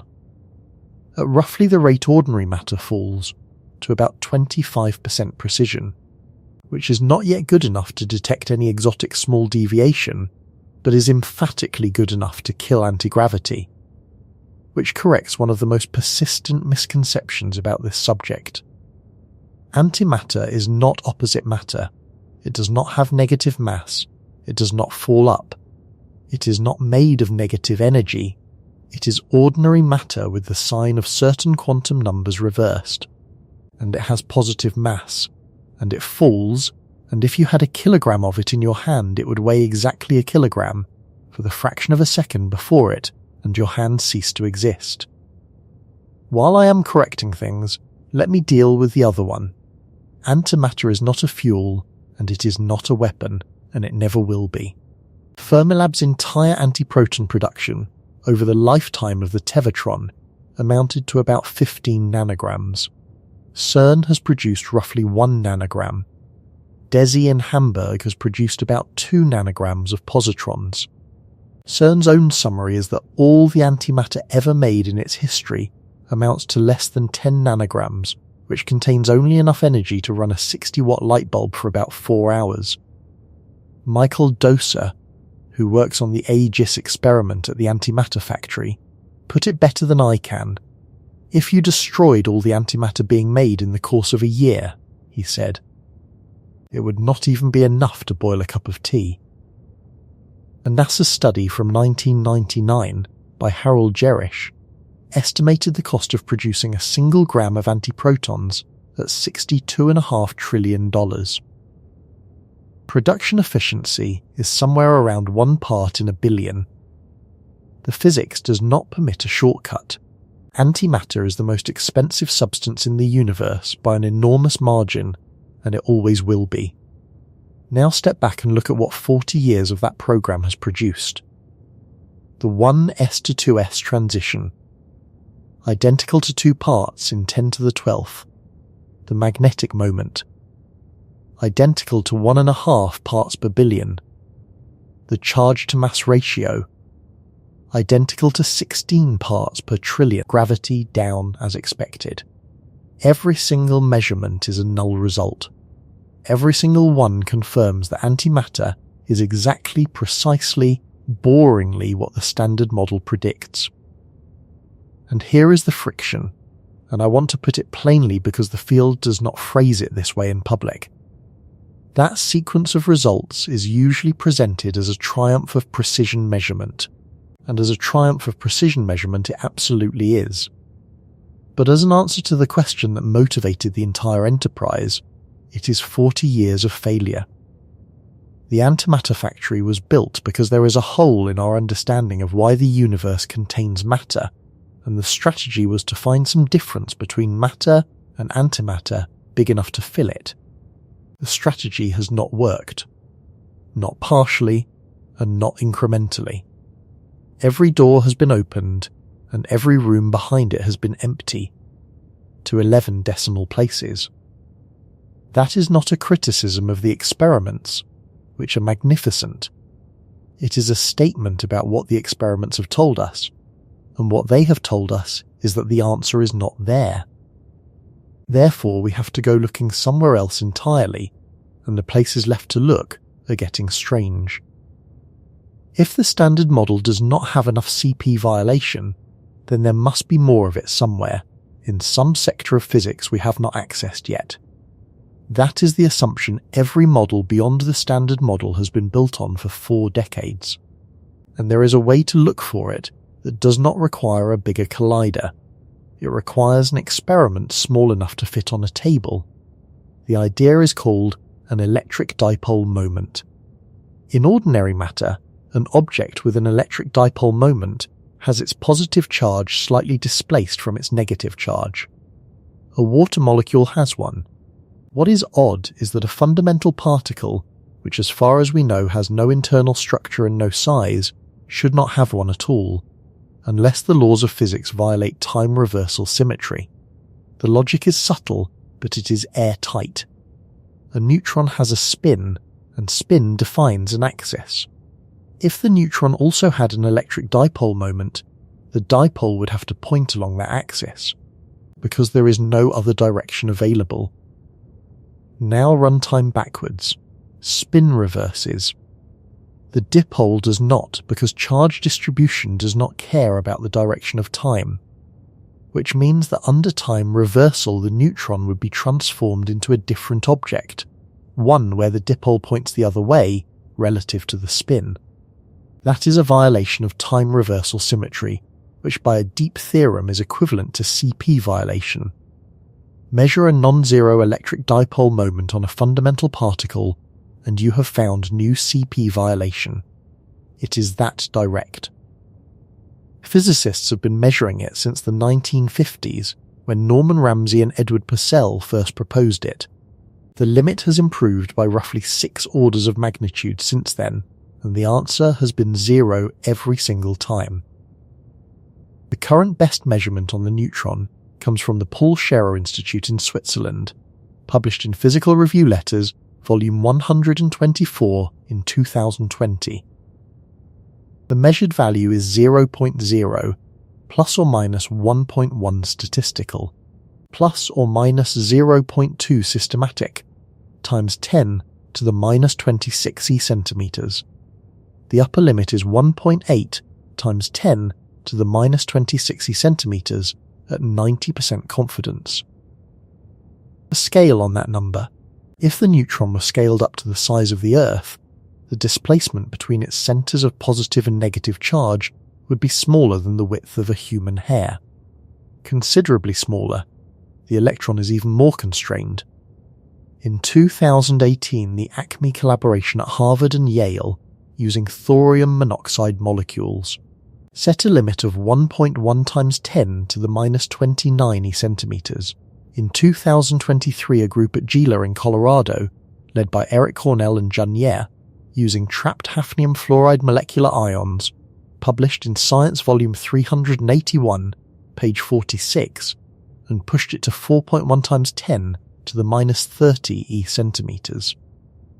At that level, if you scaled the electron to the size of the Earth, the charge separation would be smaller than an atom. Now here is what those two numbers have done to theoretical physics, and this is where the friction is real. The standard model itself predicts electric dipole moments, but tiny ones. The neutrons should be around 10 to the minus 31 or 10 to the minus 32 centimeters. The electrons should be around 10 to the minus 38. Both are far below anything measurable, which means any detection at all at current sensitivity would be new physics, unambiguously, but almost every proposed extension of the standard model that has enough CP violation to explain the Baryon asymmetry also predicts electric dipole moments large enough to have been seen already. That is not a coincidence. It is the same physics. If you add new CP violating phases to make baryogenesis work, those phases leak into the dipole moments. Supersymmetry is the clearest casualty. For 25 years, supersymmetry was the leading candidate for physics beyond the standard model, and the version of electroweak baryogenesis built inside the minimal supersymmetric model required a light partner of the top quark, in a narrow window of parameter space, along with new CP violating phases. The neutron dipole limit alone forces those phases to be fine-tuned to a degree most theorists find unacceptable. The Higgs mass of 125 gigaelectronvolts pushed the required superpartner masses higher, and the Large Hadron Collider has spent a decade excluding gluonos below roughly 2 teraelectronvolts and squarks well into the multi-teraelectronvolt range. The light stop window is closed. Supersymmetric electroweak baryogenesis in its minimal form is dead, excluded by a combination of a null result on a tabletop and a null result in a 27-kilometre ring. I want to say something about the emotional shape of this, because I think it gets lost. There is a version of this story where every one of these results is a victory. Better limits, better instruments, cleaner exclusions, the parameter space narrowing, and that is true, and it is how the papers are written. But if you step back and look at the whole enterprise from 1964 to now, what you see is a search that has been conducted with escalating precision and escalating cost for 60 years that has never once found the thing it was looking for, and that has responded to each failure by ruling out the region it just searched and moving to a smaller and less accessible one. There is one more region left, and it is the one most of the field now believes in. And it is also the one that cannot be reached. While all of this was happening in the quark sector, neutrino physics was quietly turning into the most likely home for the answer. In 1986, Masataka Fukugita and Tsutomu Yanagida published a paper in Physics Letters B, volume 174, page 45, titled Baryogenesis Without Grand Unification. The proposal is called leptogenesis, and the logic is beautiful.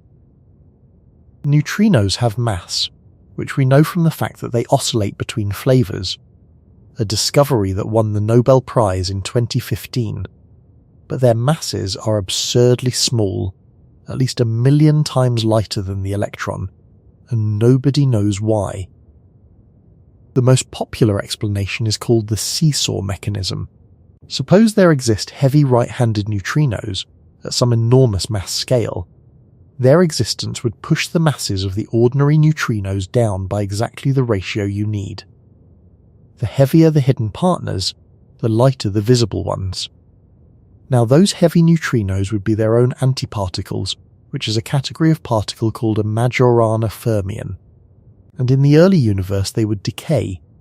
If their decays violate CP, they produce a slight excess of leptons over antileptons, and then the sphalerons, which we know were running unsuppressed at high temperature, convert that lepton excess into a baryon excess, because sphalerons violate the sum of baryon and lepton number while conserving the difference. Every one of Sakharov's conditions is satisfied. The asymmetry is generated in the lepton sector and laundered into the quark sector by a process the standard model already contains. It explains the neutrino masses and the matter asymmetry with a single mechanism. It is, as theoretical physics goes, close to elegant. And it is essentially untestable. The mass scale required for the heavy neutrinos sits somewhere between 10 to the 9th and 10 to the 15th gigaelectronvolts. There is a theoretical lower bound, worked out by Sacha Davidson and Antonio Ibarra, of around 10 to the 9th gigaelectronvolts for the lightest of them. The Large Hadron Collider reaches about 10 to the 4th gigaelectronvolts. That is a gap of at least 5 orders of magnitude and possibly 11.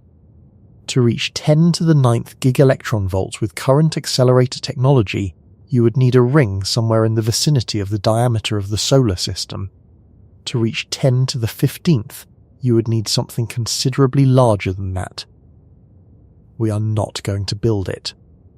Not in a century, not in 1,000 years, not with any conceivable extension of the technology.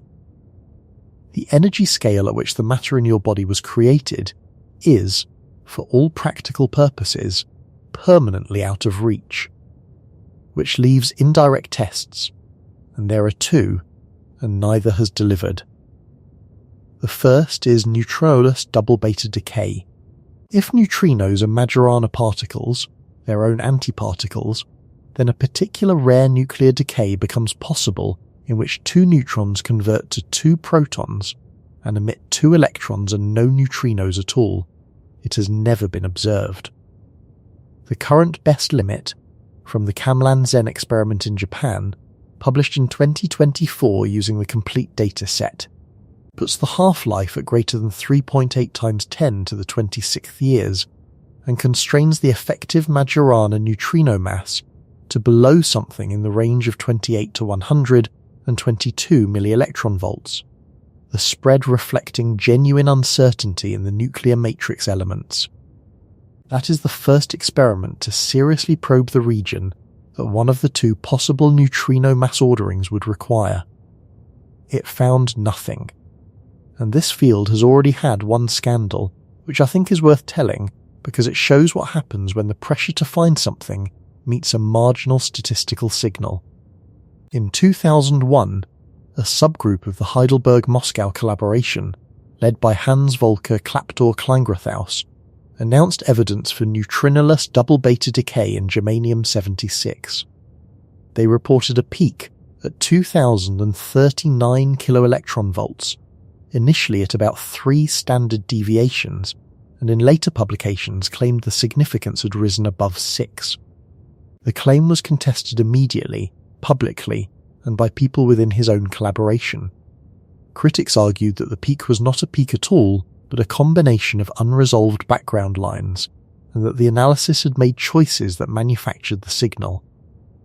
It took 12 years to bury it. The Gerda experiment, operating in the Gran Sasso laboratory in Italy, with a cleaner setup and better background rejection, published in Physical Review Letters, volume 111 in 2013. No signal. The limit they set already excluded the claimed lifetime, and the second phase of the experiment pushed it an order of magnitude further. The claim is refuted. It is not a live controversy. But it happened, and it happened because the field very badly wants an answer, and a marginal signal in a difficult analysis is exactly the shape that wanting takes. The second indirect test is CP violation in neutrino oscillation itself. If neutrinos oscillate differently from antineutrinos, that is direct evidence of CP violation in the lepton sector, which is the prerequisite for leptogenesis. In 2020, the T2K experiment in Japan, which fires a neutrino beam 295 kilometers through the Earth from the coast at Tokai to Super-Kamiokande, published in Nature that the hypothesis of no CP violation in neutrinos is excluded at 95% confidence. Their data prefer a value of the CP phase near maximal violation. That result got a great deal of coverage, and a fair amount of it was overstated. Because the NOVA experiment in the United States, firing a beam 810 kilometers from Fermilab to a detector in northern Minnesota, prefers a different value. Not slightly different. NOVA's preferred region sits near the CP conserving value, close to the opposite side of the parameter space from T2K's. The tension between them runs at roughly 2 standard deviations, and dilutes to something like 1.5 when the datasets are combined. That is not a crisis. It is also not agreement. The honest statement, as of now, is that CP violation in the lepton sector has not been established. It is suggested. It is not measured. A combined analysis including the second phases of both experiments, plus the Juno detector in China, may exclude a good fraction of the parameter space at 3 standard deviations by around 2027, and the next generation, June in the United States and Hyper-Kamiokande in Japan, are designed to settle it in the 2030s. But notice what a positive result would actually give us. It would establish that CP violation exists among leptons. It would not measure the heavy neutrino masses, or their decay rates, or their CP phases, because those live at 10 to the 9th gigaelectron volts and higher. Confirming leptonic CP violation would make leptogenesis more plausible. It would not confirm it, and nothing conceivable will. which is the point in this story where the character of the problem changes, and I want to name the change precisely, because it is the most disturbing thing in the whole subject and it is almost never said out loud. For most of the history of this problem, it was an unsolved problem. That is an ordinary condition in science. There is a thing we do not know, there are candidate explanations, and eventually somebody builds an instrument sensitive enough to distinguish between them. That was the situation in 1967, and it was still roughly the situation in 1990. It is no longer the situation. Look at where the surviving explanations live. Leptogenesis requires physics at 10 to the 9th gigaelectron volts at minimum. Grand unified baryogenesis, the mechanism Sakharov himself sketched, and which Yoshimura revived, requires physics at around 10 to the 16th gigaelectron volts, and has the additional problem that any asymmetry generated that early is diluted away by inflation, which is why the field largely abandoned it. Affleck-Dine baryogenesis, proposed by Ian Affleck and Michael Dine in 1985, generates the asymmetry from a scalar field condensate rolling down a flat direction in a supersymmetric potential and depends on physics we have no independent evidence for. Asymmetric dark matter models tie the Baryon asymmetry to a dark sector asymmetry and predict a relationship between the two densities, which is attractive and which requires a dark sector we have not detected. Every surviving candidate is located either at an energy we cannot reach or in a sector we cannot see. That is a different kind of problem. An unsolved problem has a path to resolution. What we have now is a question about a specific event that occurred once, roughly 10 trillionths of a second after the beginning of the universe, at an energy that no conceivable machine will ever reproduce, which left behind exactly one piece of evidence. The number. 6 times 10 to the minus 10. That is the entire forensic record. Everything that happened in that moment was erased by the subsequent expansion and cooling of the universe, except for a single ratio, and every theory anybody has proposed is capable of being tuned to reproduce a single ratio, because a single ratio is one number and these models have more than one free parameter. I have seen this described in the literature in careful language about the difficulty of discriminating between models. What that means in plain speech is that we may have permanently lost the ability to find out. And I do not want to slide into defeatism here, because that would be dishonest in the other direction. There are real experimental programs running. June and Super-Kamiokande will settle leptonic CP violation. The next generation of double beta decay experiments, Legend and Nexo and others, will probe the inverted mass ordering thoroughly. Electric dipole moment searches continue to improve by roughly an order of magnitude per decade. Gravitational wave observatories might one day detect the stochastic background from a first-order phase transition in some hidden sector, which would be direct evidence of exactly the kind of rupture the standard model failed to provide. Any of those could change the picture. None of them would close it. Each of them, at best, makes one class of model more plausible than another class of model, and none of them puts an instrument anywhere near the event itself. Now I want to give you the other half of this, because there is a second, quieter problem sitting underneath the first one, and it makes the whole thing worse. Go back to the neutron electric dipole moment. 0 to 18 decimal places and counting. Here is what almost nobody mentions about that result. The standard model contains a parameter, usually written as theta bar, which controls how much CP violation the strong nuclear force produces. It is a free parameter. Nothing in the theory constrains it. It could be anything between 0 and about 6.3, and there is no principle that says it should be small. The neutron dipole limit forces it to be smaller than about 10 to the minus 10. There is no reason for that. A number that could naturally be of order 1 is, as far as we can measure, indistinguishable from 0 to 10 decimal places, and the theory offers no explanation. It is called the strong CP problem, and it has been open since the 1970s. The leading proposed solution, put forward by Roberto Pecce and Helen Quinn in 1977, requires a new particle called the axion, which has been searched for continuously for almost 50 years and has never been found. The situation is this.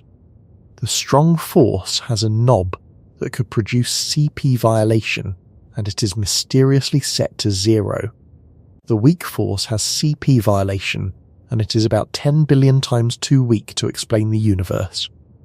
The lepton sector might have CP violation, and we cannot yet tell. And the mechanism most physicists believe actually generated the matter you are made of operates at an energy scale we will never access. That is 4 separate unanswered questions about the same symmetry, and they are not converging. There is a temptation at this point to reach for the anthropic argument. Perhaps the asymmetry is simply a parameter that varies across some larger structure, and we find ourselves in a region where it is large enough to permit observers, because in regions where it is 0 there is nobody to notice. That argument is not stupid, and serious people make it, and I want to be fair to it. But it is worth understanding what accepting it costs. It converts the question from, why is there matter, into a question that has no physical answer at all, only a selection effect. It ends the investigation by declaring it unanswerable in principle. That is a real position. It is not a discovery. And now I want to say the thing about that number that has bothered me more than anything else in this research, and it took me a while to work out why it bothered me. 6 times 10 to the minus 10 is not a law of physics. Compare it to the other numbers. The speed of light is a structural feature of space-time.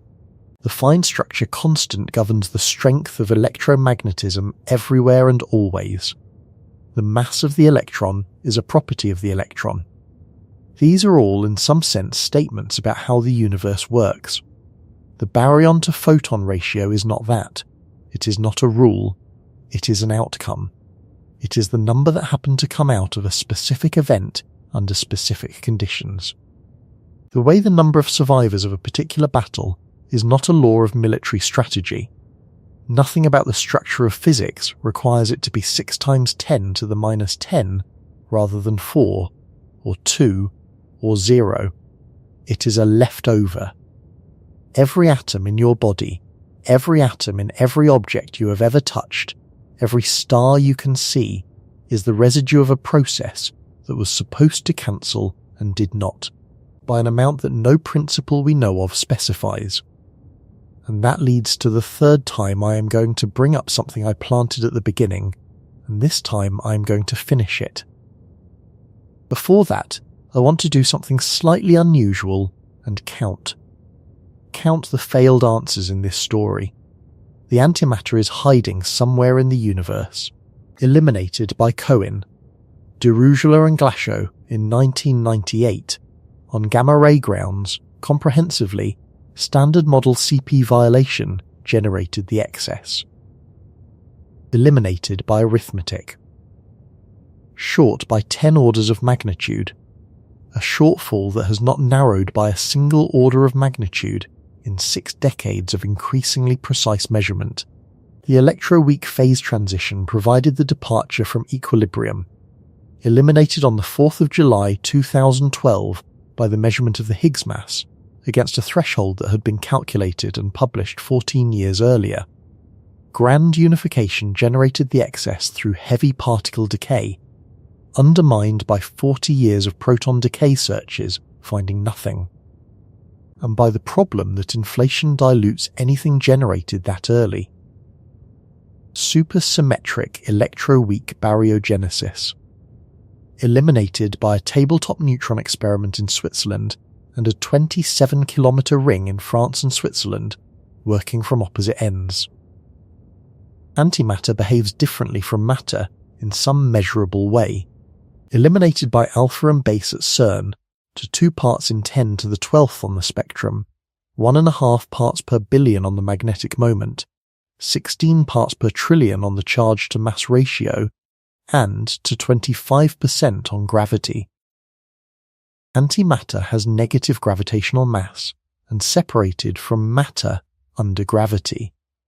Eliminated in 2023, that is 7 distinct, serious, well-motivated explanations, each of which occupied significant fractions of the field for years or decades, each of which is now closed. And the one explanation still standing, leptogenesis, is standing, because nothing can reach it. There is a pattern in that list, and the pattern is not that physicists were sloppy. Every one of those eliminations is a genuine scientific achievement carried out by careful people with excellent instruments.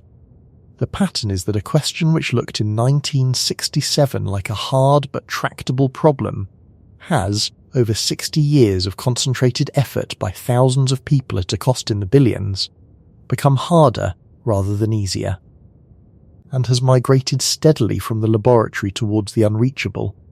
I have been trying to think of another problem in physics with that trajectory, and I am struggling.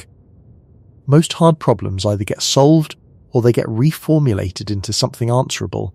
This one has done neither. It has simply receded. And here is the part where I want to be blunt about the institutional behaviour, because I think it matters, and because the audience for this kind of thing is usually assumed not to want to hear it. Nobody is covering this up. There is no suppression here in the sense of a document being buried or a result being withheld. Everything I have described is in the published literature, most of it on the open preprint servers, all of it accessible to anyone with a reasonable physics education and a browser. What has happened is subtler and in some ways more effective than suppression, which is that the framing of every public communication about this field is relentlessly forward-looking. Read the press releases. LHCb observes CP violation in baryons for the first time, a step towards understanding the matter-antimatter asymmetry.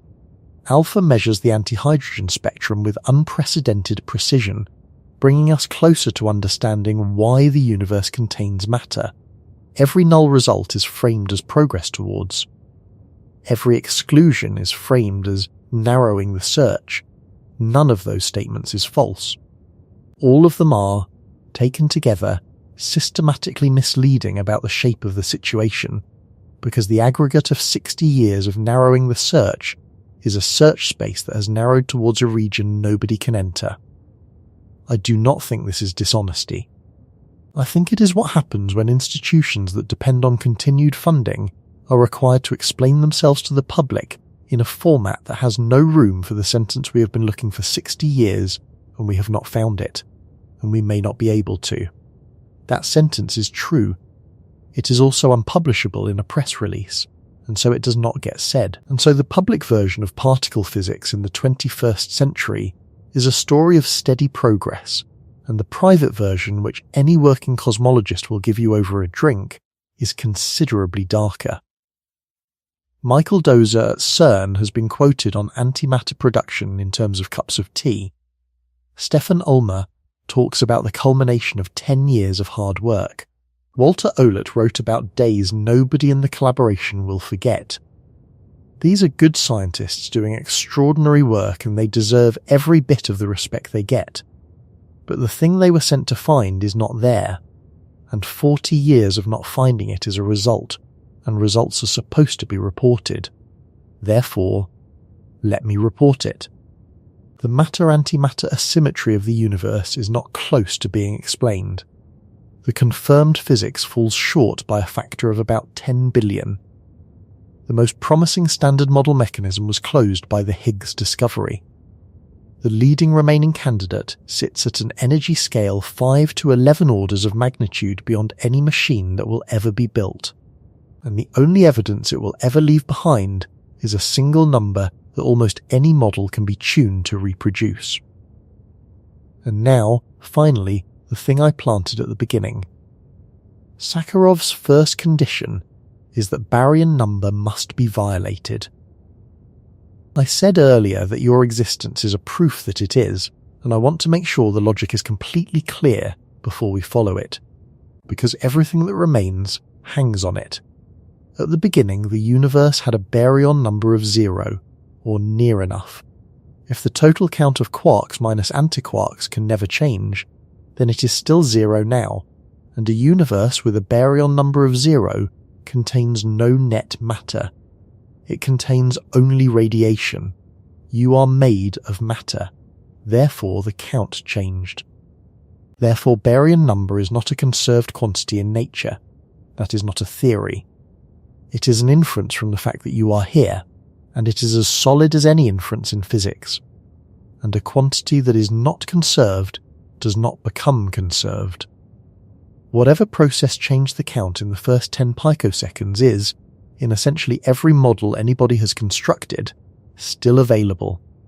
It is fantastically suppressed at the temperatures the universe has now, in the same way that the sphalerons transitions that ran freely at 160 gigaelectron volts are suppressed by a factor of e to the minus 170 at room temperature. Suppressed is not the same as forbidden, which means the protons in your body have a finite lifetime, not a metaphorical one, not a poetic gesture towards impermanence, a number, measured in years, that experiments have been trying to determine for 4 decades, and which we currently know only to be longer than 2.4 times 10 to the 34th years. Every one of the roughly 10 to the 28th protons in your body is, in the strict sense, temporary. The process that assembled you out of the residue of a near-total annihilation has not stopped running. It is running now. It is running in your hands and in your heart muscle and in the water in your eyes, at a rate so slow that in a human lifetime you would expect roughly 0 events, which is why nothing appears to be happening. Zoom out far enough, and something is. If the proton lifetime is anywhere near the low end of what remains allowed, then on timescales that make the current age of the universe look instantaneous, ordinary matter dissolves, not into other matter, into positrons and pions which become photons. The matter goes back into radiation. The rounding error eventually gets rounded off. That is what those 11,000 glass eyes in the dark under Mount Aquino are looking at. Not a test of a grand unified theory. A vigil. And nobody knows whether it will ever see anything, because if the relevant physics lives at 10 to the 16th gigaelectron volts, the lifetime could be 10 to the 36 years, or 10 to the 40, and no detector we can build on this planet will ever reach it. The question of whether matter is permanent may be permanently unanswerable, along with the question of why there is any. Which brings me back to the man who wrote it all down. After 1968, Sakharov's life did not improve. He lost his clearance, he lost his position in the weapons program, and he was moved back to the Lebedev Physical Institute, where he continued to do theoretical physics, and where his real work, increasingly, was the defense of people the Soviet state was destroying. He co-founded the Moscow Human Rights Committee in 1970. His first wife, Klavdia, had died in 1969. In 1972, he married Elena Bonner. In 1975, he was awarded the Nobel Peace Prize. He was not permitted to travel to Oslo. Bonner, who was abroad receiving medical treatment for her eyes, accepted it on his behalf and read his lecture, in which he wrote that both now and for always he intended to hold fast to his belief in the hidden strength of the human spirit. On the 22nd of January 1980, after publicly denouncing the invasion of Afghanistan, he was arrested on a Moscow street, stripped of every award the state had given him, and sent without trial to internal exile in the closed city of Gorky, now Nizhny Novgorod, where no foreigner was permitted to go. He was there for almost 7 years. He was under permanent surveillance. His apartment was entered and searched repeatedly, and manuscripts were taken. He went on hunger strike more than once, including one that ran for months, to force the authorities to let Bonner travel for medical treatment. He was force-fed in a hospital. During one of those periods, his personal notebooks, and a partly completed manuscript of his memoirs were stolen, and he rewrote them from memory.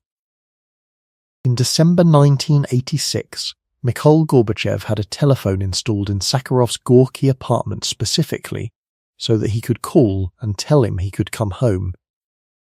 In 1989, he was elected to the Congress of People's Deputies and spent the last months of his life arguing on the floor against the constitutional article that guaranteed the Communist Party its monopoly on power.